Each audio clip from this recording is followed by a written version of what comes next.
Hello friends, this is Uncle E back with the 7 Cures for a Lean Purse. Again, we're going through the book, The Richest Man in Babylon by George Clason. We're going through the 7 Cures for a Lean Purse.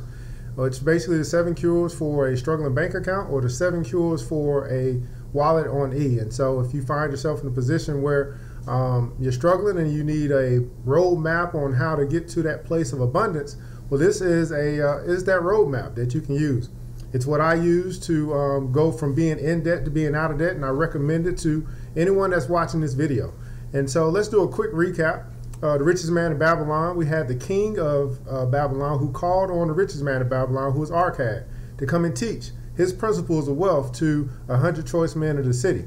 And so what the king found was that he had the most abundant empire, but a few of the men controlled all of the assets. And so he wanted to teach all of the second-class citizens and the poor people how to acquire wealth so it could be more of an even keel as far as distribution of wealth.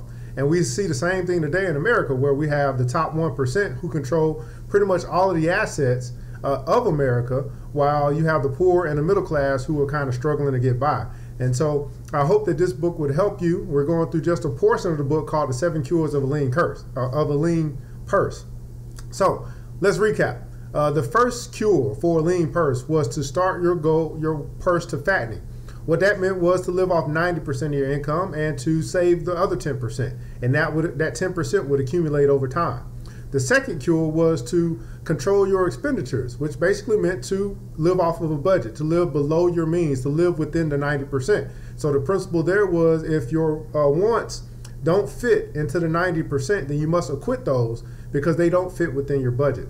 The third cure was to start your goal, to get your goal to multiply. And basically the principle there was to become a lender and not a borrower, become an investor, so that you would send your money out from your 10%, and then it would generate a return and bring you back your principal plus interest. And so become a lender and not a borrower. The fourth cure was to protect your wealth, or guard your treasures from loss, which basically meant you want to seek wise counsel before you lend your money out. You want to make sure that you are lending to reputable sources so that your money won't be lost. So you want to seek wise counsel and guard your treasures from loss. And then the fifth cure was to make thy dwelling a profitable investment, which basically, in simplest put, what Arcad was teaching us was to own our own home, or to own our own property, because that in itself is an investment also, but then it gives you a secure dwelling place for you and your family. So let's move on to the sixth cure for a lean purse. The sixth cure from a lean purse from the richest man in Babylon. And it says to ensure a future income. Now, the life of every man proceeded from his childhood to his old age. This is the path of life, and no man may deviate from it unless the gods call him prematurely to the world beyond. Therefore do I say that it behooves a man to make preparation for a suitable income in the days to come, when he is no longer young, and to make preparations for his family, so he no longer be with them to comfort and support them. This lesson shall instruct thee in providing a full purse when time has made thee less able to earn. So Arcad addressed his class upon the sixth day. So here he's preparing us. He's going to talk to us about preparing for retirement, basically to ensure our future, or to ensure our future income, so that we have streams coming in where we're no longer able to work for them. The man who, because of his understanding of the laws of wealth, acquire for growing surplus, should give thought to those future days. He should plan certain investments or provisions that may endure safely for many years, yet will be available when the time arrives when he has so wisely anticipated. There are diverse ways by which a man may provide with safety for his future. He may provide a hiding place and there bury a secret treasure. Yet, no matter what skill it be hidden, it may nevertheless become the loot of thieves. For this reason, I recommend not this plan. A man may buy houses or lands for this purpose. If wisely chosen as their usefulness and value in the future, they are permanent in their value, and their earnings on their sale will provide well his purpose. A man may loan a small sum to the moneylender and increase it at regular periods. The rental which the moneylender adds to this will largely add to its increase. I do know a sounder maker named Anson, who explained to me not long ago that each week for 8 years, he had deposited to his moneylender 2 pieces of silver. The moneylender had but recently given him an accounting over which he greatly rejoiced.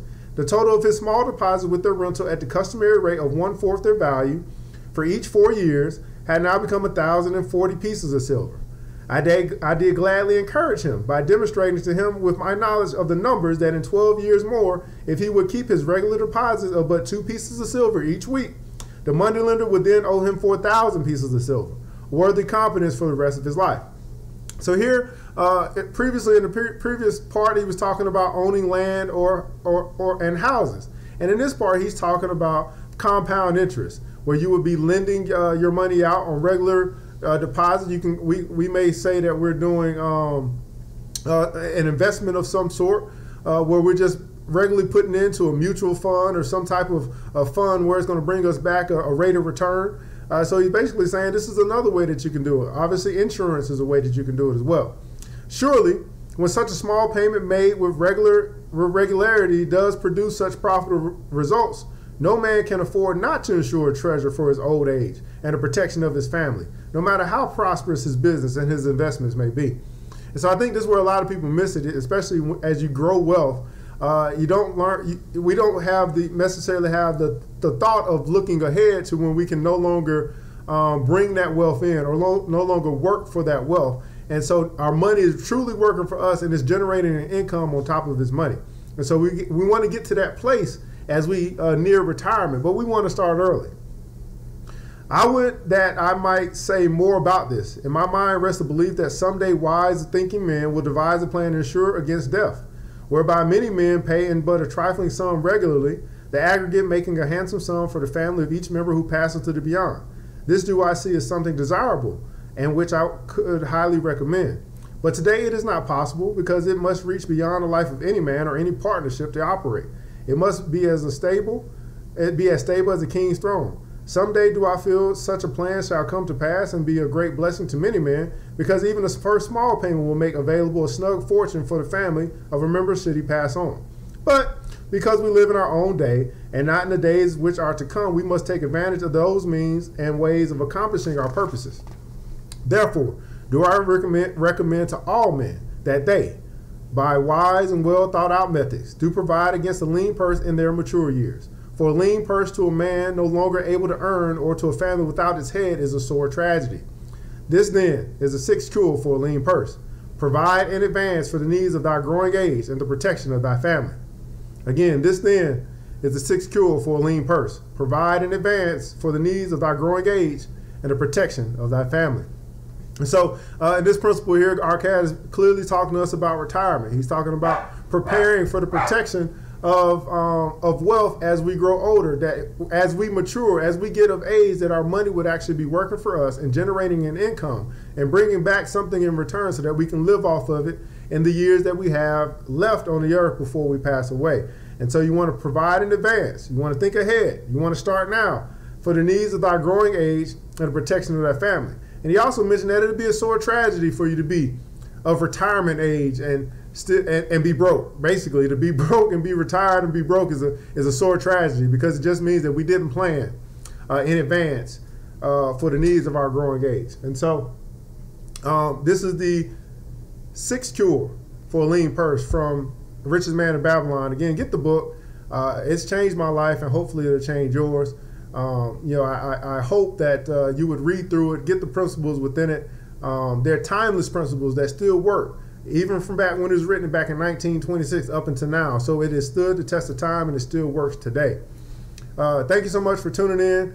Like, share, comment, leave on in your comments #Babylon if you're feeling this message. I hope that this would change your life. And until we speak again, guys, this is Uncle E saying the Six Kuehl for a lean purse is to ensure a future income.